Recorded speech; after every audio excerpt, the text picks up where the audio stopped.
So, good afternoon, all of you. I hope you can see the screen and listen to me. So, we are going to discuss palm today. So, how is the skin of the palm? So, it is thick, okay, and it is devoid of sebaceous glands, but it has more of sweat glands. It has all these creases and also lines, okay. Then, when you have done the dissection just below the skin, you have seen superficial fascia, isn't it? So the superficial fascia was quite thick and tough because it has a lot of fat, and then it has many compartments, okay, which like within the superficial fascia towards the medial aspect, we have a degenerate muscle that is palmaris brevis. Okay, so we have two like prominences in the palm. Towards the thumb, the prominence is called thenar eminence. T for thumb and T for thenar eminence. Towards the little finger also we have an eminence. You call it as hypothenar eminence. So we have thenar and hypothenar eminence.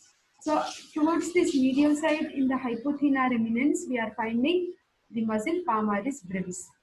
Okay, so just below the superficial fascia, we have deep fascia, which is actually thickened to form flexor retinaculum, and in the palm it is modified to form palmar aponeurosis, and in the digits it is modified to form fibrous flexor sheaths. Okay, so this is the flexor retinaculum, which is the thickening of deep fascia. Okay, and it is basically converting this in the anterior aspect of the carpal bones into a tunnel through which tendons are passing. Anybody remembers what are the tendons of the flexor compartment, which are moving from the forearm into the palm? So what is this green tendons representing? Nema? Blistorum. Superficialis first, no beta? Superficial. इसके नीचे digitorum, okay. Flexor digitorum superficialis, flexor digitorum. Profundus. Okay, then we have, yeah, flexor digitorum profundus. Then this one, what's it on? Flexor pollicis longus. Then we have, okay. Flexor retinaculum. Flexor retinaculum. Then we also have certain, of course, these tendons are ending down only. We had, what are the other muscles in the flexor compartment? Flexor carpi radialis, flexor Carpi radialis, palmaris longus, flexor carpi ulnaris, ulnaris. flexor Okay. digitorum superficialis, pollicis longus, pronator quadratus, digitorum profundus. Very good, very good. So this is the thickening of deep fascia, below which you are finding these long flexor tendons are moving from the forearm into the palm. What is this tendon here in the green color, which is splitting? Superficial. Superficialis. Superficialis. And deep to which you are finding profundus. Profundus. Yeah. Okay. So now let us see the attachments of the flexor retinaculum. Very, very important. This itself can come as 5 marks question. So what are the attachments we have? See, you just try to remember the names of carpal bones. Medial side, you just remember pH scale as a code. Pisiform and hook of the hamate medially. Laterally, we have tubercle of scaphoid and crest of trapezium, that is ST. Attachment of what, ma'am? Yes, beta, this is the attachment of flexor retinaculum. Okay, okay. We are talking about flexor retinaculum, which can come as 5 marks question. Okay, so medially we have 2 bones. Okay, just pH you try to remember, pisiform and the hook of the hamate. Laterally we have 2 more bones. Okay, that is the scaphoid we have, and also crest of the trapezium, ST, scaphoid and trapezium. Okay, on either side we have like the deep slips are extending proximally. Proximal means this one beta, distal is towards palm. Proximal means the place from where it starts is proximal, the place where it ends is distal. So this is our flexor retinaculum, where we have on the carpal bones. Proximally it is in continuation with forearm, then distally it is in continuation with the structures in palm. Okay, in the forearm we have antebrachial fascia, that is the name of the deep fascia, and distally we have palmar aponeurosis.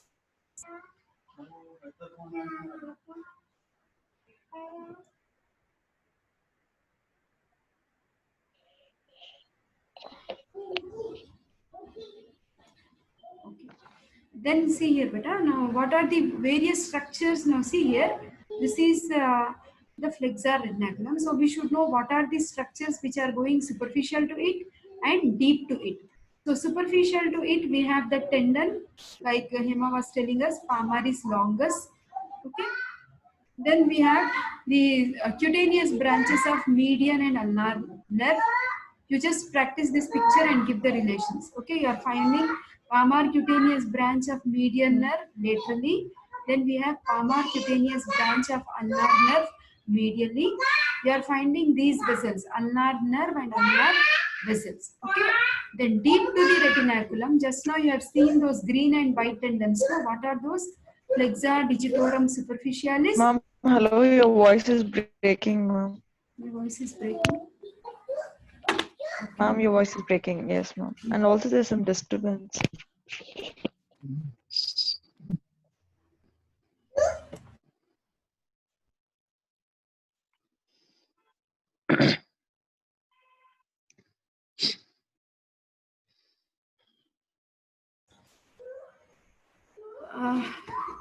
Can you hear me now better? Little better? Yes, ma'am. Yes, ma'am. See here. So the structures which are going deep to the retinaculum are flexor digitorum superficialis, flexor digitorum profundus. Okay. Towards the thumb, we have flexor pollicis longus and flexor carpi radialis. Okay. So apart from that, you are finding median nerve. See, median nerve was found superficially also, but it was cutaneous branch. Now deep we have basically the deep branch of median nerve. The main nerve is passing below the retinaculum. So whatever green structure we are finding here is flexor retinaculum. Whatever structures you are finding above green line are structures passing superficial to retinaculum, and below this green line whatever structures we have, these are the structures which are passing deep to the retinaculum. Is that clear, Hema? Yes, ma'am. Okay. Now see here, carpal tunnel syndrome. You have seen main median nerve is going deep to retinaculum or superficial to retinaculum? How is the course of median nerve? Is it Superficial. superficial? थोड़ी छोटी branch है बेटा. That is only cutaneous branch. Main जो nerve है नीचे जा रही. This whole thing is carpal tunnel, and median nerve is passing deep to the flexor retinaculum. So suppose if there is any infection, okay, what happens? This retinaculum becomes little contracted, okay, and this nerve will be compressed. Basically, this nerve will be supplying 3.5 digits. When I talk about median nerve exclusively, I will show you 3.5 digits are supplied by median nerve. So carpal tunnel syndrome is nothing but compression of median nerve, which is manifested by weakness and wasting of thenar muscles, because median nerve will be supplying the thenar compartment muscles, okay, and there is cutaneous supply is also brought about by median nerve. So because of which cutaneous sensation is also lost. Okay, there is numbness, pain. Okay, so this is carpal tunnel syndrome. So carpal tunnel syndrome can be 3 marks question. Flexor retinaculum can be 5 marks question. Okay, that is. Now palmar aponeurosis is also a very important question, beta. It can be either 5 marks or 3 marks. Now what is the degenerate muscle we found in the forearm which is moving Brevis. into the palmaris brevis. So what is the name of this thickened structure here? Flexor retinaculum. So we know palmaris tendon is passing superficial to the flexor retinaculum. Flexor retinaculum. Yeah, and we can see it is fanning out like a triangle here, isn't it? What is this eminence called as? Thenar. What is the name of this eminence? Hypothenar. Hypothenar. And within the superficial fascia, what is the name of the muscle we have here? Adductor. नहीं बेटा, ऊपर. Adductor pollicis. Abductor pollicis brevis. Palmaris brevis. Palmaris brevis. Okay. छोटी Okay. Palmaris brevis. हाँ, Okay. अभी बताई थी. Okay, so this is thenar, this is hypothenar. We are still in superficial fascia, deep fascia area only, beta. We didn't do deep dissection. You can't see the muscles yet, isn't it, in the thenar compartment? Correspondingly, in the hypothenar, in the superficial fascia, we are seeing the palmaris brevis muscle. So palmar aponeurosis is also the modification of deep fascia. What is the shape of palmar aponeurosis? How does it look? Triangle. Angular. Triangle. This is apex and this is base. Apex is towards flexor retinaculum, isn't it better? We'll go to previous picture. Apex is towards the flexor retinaculum and base is, what is the name of this area? What joints do we have here? If we see from behind, Proximal metacarpophalangeal. metacarpal. Okay. These knuckles are representing which joint? Metacarpals and then proximal phalanx. Heads of the metacarpals and proximal phalanx, there we have joints called as metacarpophalangeal joints. Okay, then actually palmar aponeurosis will have 5 slips. Okay, because of which we have free movement of thumb also. Okay, so 1, 2, 3, 4 and 5 slips. Okay, then so it's the modification of deep fascia. Okay, then see here functions, it improves the grip, it protects the underlying palmar vessel, superficial palmar arch, deep palmar arch we are going to study. So we are coming stepwise. We have removed the skin, we have removed the superficial fascia, we are coming across now like palmar aponeurosis. Once you do that dissection, we will see the thenar, hypothenar muscles, lumbricals, then long tendons of flexor digitorum superficialis, profundus, everything we are coming in order. Okay, so now see, it improves the grip, it protects the underlying vessels, it gives origin to that small muscle. I asked you name just now, you were little confused. What is the name of that muscle? Palmaris? Palmaris brevis. Brevis. Palmaris brevis. Okay. Okay, now suppose this is the septa what we have. Below the septa, you will see there are certain partitions coming. This is the septa and you are finding the partitions coming like my hand. Okay, so the septa which divides the palm into certain spaces. Okay, those are mid palmar and thenar space. We will learn. Okay, they are surgically important because these are the free spaces where infection can occur. Okay. Now coming to the applied anatomy of palmar aponeurosis. Suppose if there is any infection, we know this is a modification of deep fascia, right? So suppose if there is any infection, then you will see it may result in contracture of palmar aponeurosis. Okay, you call that condition as Dupuytren's contracture. Okay, because of the infection, this fascia becomes tight, it contracts. Okay, so causes flexion of proximal and middle phalanges. Okay, this is the proximal phalanx, this is the middle phalanx. They just get contracted because of the infection in the palmar aponeurosis. Okay, now let us go systematically to intrinsic muscles of palm. So I have towards thumb is which group? Thenar group. Towards little finger is which group? Hypothenar. Okay, between the tendons of flexor digitorum profundus, we will see lumbricals, and between metacarpals, from the palmar aspect, we will find palmar interossei. From the dorsal aspect, we will see dorsal interossei. Okay, beta. Now see, this is the thumb. Okay, so these are thenar group of muscles. This is little finger. We have hypothenar group of muscles. Then between the long flexor tendons, we have lumbricals. If you remove lumbricals, we have dorsal interossei and palmar interossei. Okay, now see, first of all, let us go to thumb, thenar eminence. We try to remember a code beta AFO. This is applicable for both the eminences, thenar and hypothenar. Okay, so we have abductor pollicis brevis, blue in color. Then we have flexor pollicis brevis shown in red color here. Then we have opponens pollicis. If you remove these three muscles, AFO, abductor pollicis brevis, flexor pollicis brevis, opponens pollicis, underlying this you will see adductor pollicis. If you cut these muscles, underlying this we will see adductor pollicis. Okay. Similarly, hypothenar also same AFO code. Can you guess?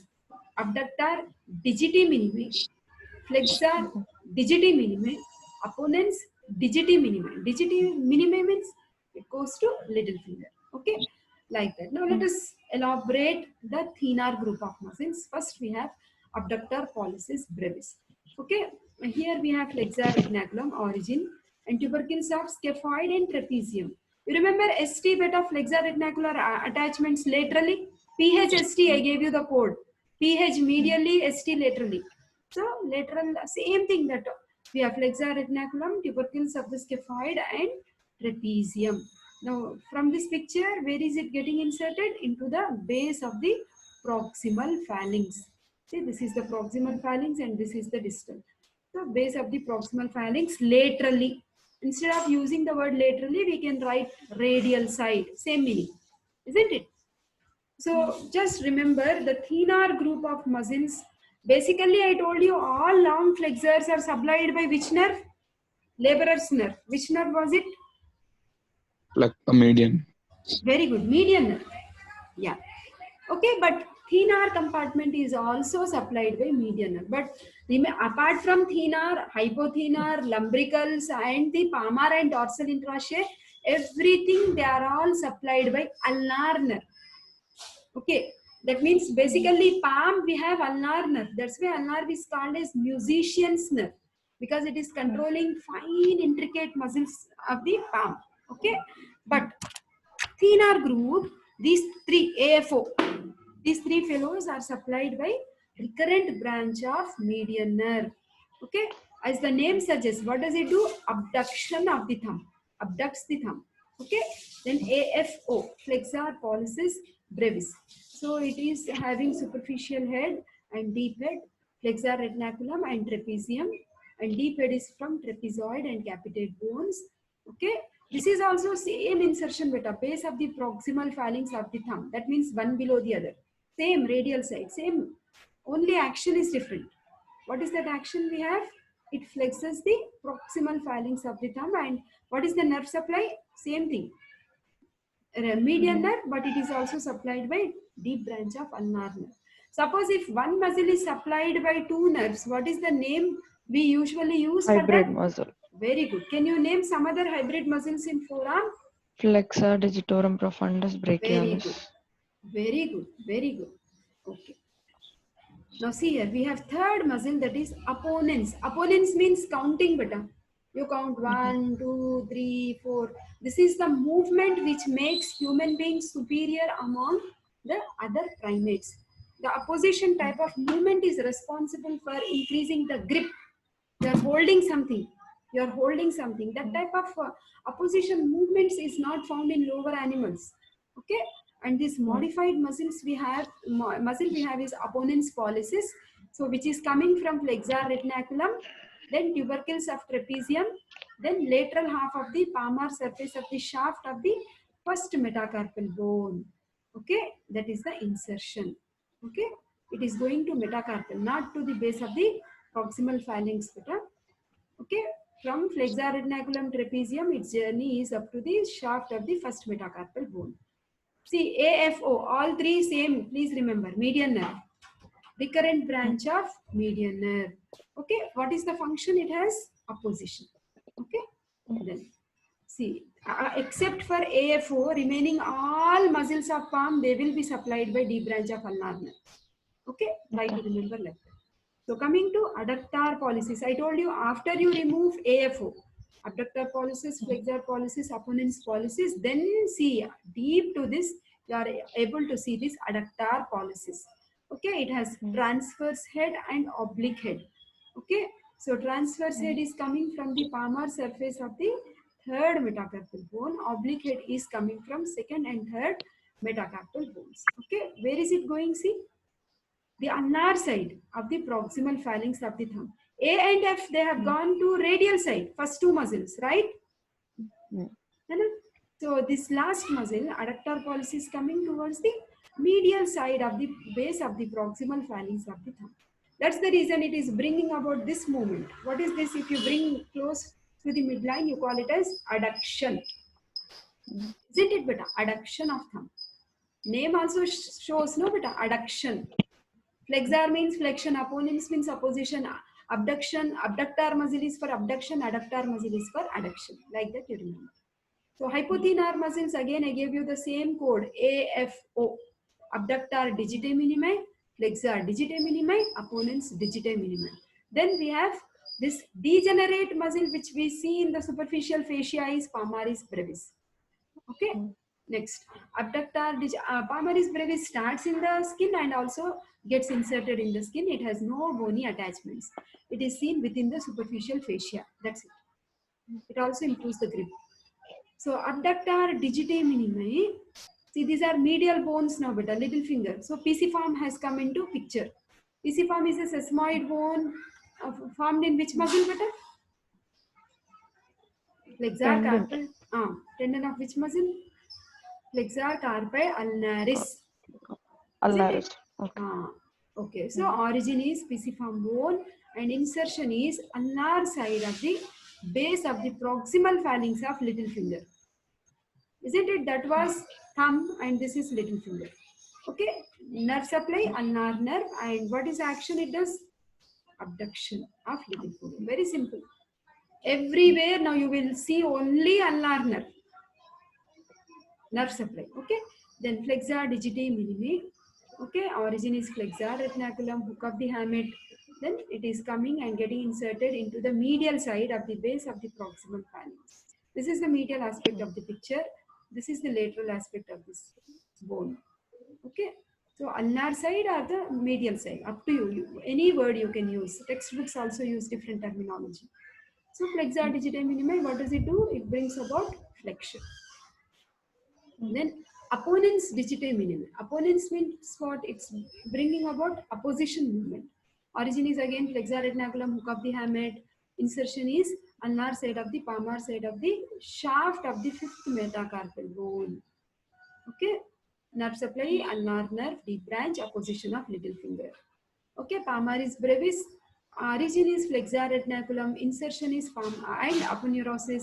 Insertion is dermis, within the skin it is, of ulnar border of palm. It's also supplied by ulnar nerve, superficial branch part, because it is above only, no? Within the superficial fascia, you see this muscle. Okay, it is improving the grip of the palm. Okay, palmar grip. Then we have lumbricals. So how many lumbricals are there? See here, 1, 2, 3, 4. Okay, so these are the lumbricals. Always I told you counting we should do from the thumb.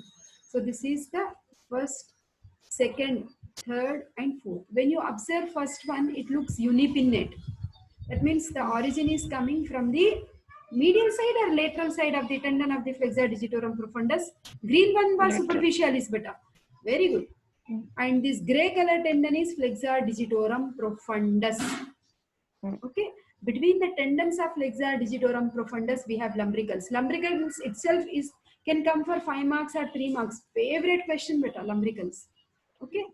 And then, so intrinsic muscles of palm can come as essay question, 15 marks. Okay. That is.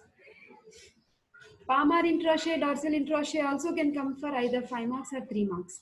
Palmar aponeurosis is also for 3 marks or 5 marks. Flexor retinaculum is also for either 3 marks or 5 marks. Many things can come better. Okay. You can just see the sequence and order of Falcon. Same thing we will have. Okay. So what do you see? As Hema was telling, which aspect? Lateral side of the tendon of the flexor digitorum profundus. We have first lumbrical. Isn't it? So they go and they get attached to the fibrous flexor sheaths. I'll tell you. So second one is also unipinnate. This is also coming from the lateral side of the second tendon of the flexor digitorum profundus. Third one is bipinnate. Bipinnate. That means it is coming from the medial side of the second tendon and lateral side of the third tendon of flexor digitorum profundus. Lateral side is also, fourth one is also bipinnate. Again, you should tell either medial side or the ulnar side, up to you. Medial side of the third tendon and lateral side of the fourth tendon of flexor digitorum profundus. Okay, so that is the origin of lumbricals. Now it becomes easy for you. First and second are unipinnate. They arise from the radial side of the profundus tendons of index and middle finger. Third and fourth are bipinnate. They arise from the adjacent sides of the profundus tendons of middle and ring and little fingers. So insertion, dorsal digital expansions of medial 4 digits. Okay, dorsal digital expansion, I told you when we were discussing the flexor tendons, no beta? So that is also nothing but modification of deep fascia. which is extending between the flexor digitorum profundus and also superficialis. Here you will see again palmar and dorsal interossea also get inserted. You're forming wing tendons, wings, birds' wings, wing tendons. That word is used. Okay. Now, so what is the nerve supply? Please remember. First two lumbricals are supplied by median nerve. 3 and 4 lumbricals are supplied by ulnar nerve, deep branch of ulnar nerve. What are these lumbricals doing? They flex the digits at metacarpopharyngeal joints and they extend at interpharyngeal joints.